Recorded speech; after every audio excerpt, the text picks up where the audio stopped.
નમસ્કાર ખેડૂત મિત્રો, ખેતીને લગતી માહિતીના એક નવા વિડીયોમાં તમારું હાર્દિક સ્વાગત છે. તો ખેડૂત મિત્રો, આજનો વિડીયો સ્પેશિયલ કારેલાની ખેડૂત માટે છે.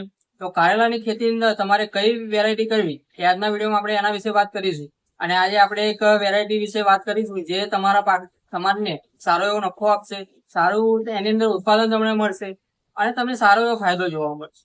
તો આજે આપણે એક એવી વેરાયટી રિકમેન્ડ કરીશું તમને જે તમારા માટે ફાયદાકારક છે. તો ખેડૂત મિત્રો, આ વિડીયોની અંદર બન્યા રહેજો અને આ વેરાયટી વિશે તમે જાણી લો. કારણ કે આ જે વેરાયટી છે એ ક્વોલિટીની બાબતે, ઉતારાની બાબતે અને ઉત્પાદનની બાબતે ખૂબ જ સારી છે. તો ખેડૂત મિત્રો, આજે આપણે વાત કરીશું હાઈવેઝ કંપનીની ટક્સન વિશે. તો તમે આ વેરાયટી જોઈ શકો છો, ટક્સન. તો ખેડૂત મિત્રો, આની ખાસિયતની વાત કરીએ તો આ જે કારેલું છે એનો કલર ખૂબ જ સારો છે અધર વેરાયટીની સાપેક્ષે. અને આની જે કાંકર આવે છે ઉપર કારેલાની ઉપર એ પણ ખૂબ જ સારા છે બીજી વેરાયટીની કમ્પેરિઝનમાં. તો આ વેરાયટી બેસ્ટ છે. આ માર્કેટની અંદર આની વેલ્યુ પણ સારી મળશે તમને.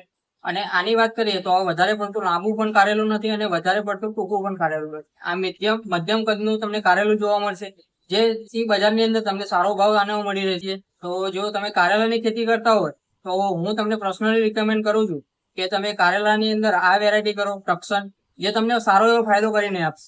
તો ખેડૂત મિત્રો, આ જે મેં વેરાયટી તમને રિકમેન્ડ કરું છું એ હું ઘણી બધી જગ્યાએ આની રિસર્ચ કરેલું છે મેં, અને ઘણી બધી જગ્યાએ આને લાઈવ મેં પ્લોટ પણ જોયેલા છે. તો તમે હું એના કારેલા એના પ્લોટ વિશે આ વિડીયોની અંદર આપણે બતાવીશું.